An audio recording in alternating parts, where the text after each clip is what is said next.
Good evening, ladies and gentlemen. I'm sorry I missed doing this last week, so to make it up to you, I've got 2 vampire stories for the price of 1. Now, I know what you're thinking. I already did a Russian vampire story and a Serbian vampire story. What's with the vampires? Well, I like vampires. But, because I'm continuing our world-hopping journey, I'm going to do 2 American vampire stories. It's really quite interesting. And full disclosure here, folks, these aren't long stories. But there are a whole lot of other ones if you want to do a little research yourselves. And maybe some down the line I'll get into them more. But what's really cool and interesting is mostly in the 18th century, but to some extent even in the 19th century, this panic swept over New England particularly, where people were convinced that there were vampires. Now, historically, we'll get into the history of what's actually going on after I tell the 2 stories. But it's very interesting. The first one, which happened let's just get right into it. So the first story I'm going to tell is from 1810. Now, it's a woman by the name of Annie Dennett. She lived in New Hampshire, and she became ill. She withered away and died. Now, her dad came down with the same symptoms, the same disease. So they dug her body up because they hoped that if they destroyed her, they could save him. Now, when they dug up the corpse, and there was actually a itinerant minister of some fame who watched over this whole thing, and he commented on it, that when they dug it up, it was already decayed. It's almost, it was just about nothing. Which in the folklore of the day meant that she's resting peacefully. In European folklore, vampires were what they call incorruptible. It's really kind of interesting because in medieval... and this actually carries into modern folklore, though you don't find it with evil as much anymore. But in the Middle Ages, there are 2 types of people that could be incorruptible. One was saints. There are a number of saints, and you can find pictures of them online even, that are believed that because they were so holy, their body rested and lay in wait to be called up on Judgment Day. On the other hand, people that were very wicked, particularly the excommunicated, were believed that the earth would not take their body. If you read the original rituals of excommunication, there's actually a line that the earth will not receive you. Which it was believed was a reference to this. So they dug her up, she had decayed away, and 7 years later, a student at Dartmouth died of the same disease. We're getting to the disease. Don't think it's suspense. I'm not ignoring it. But his body was dug up, and they decided, no, he hadn't decayed properly.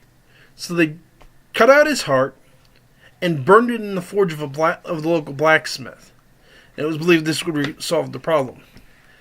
Now, there was a bunch more in various places in New England, most of which started to die out by the 19th century. But there's a very interesting case that happened in Exeter, Rhode Island, to be precise, of one young woman by the name of Mercy Brown.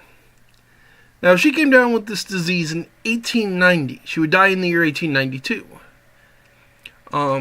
The disease had already killed her mother, and her older sister, and her brother Edwin died soon after she did.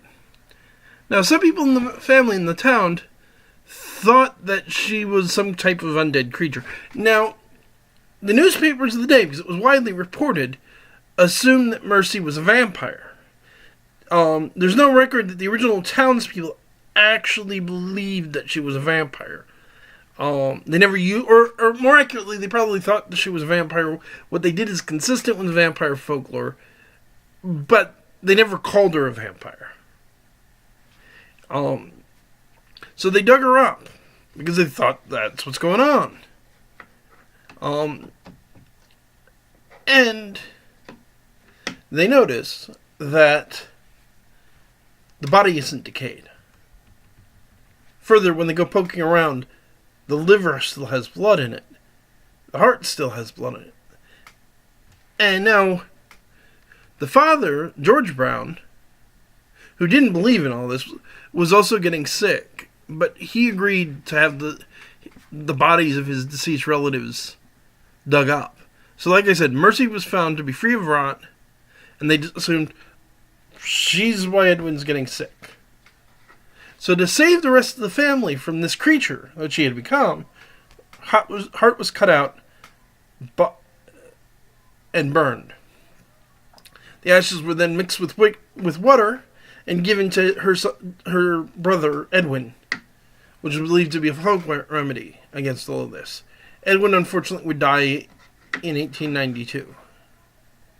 It's pretty strange, again, because in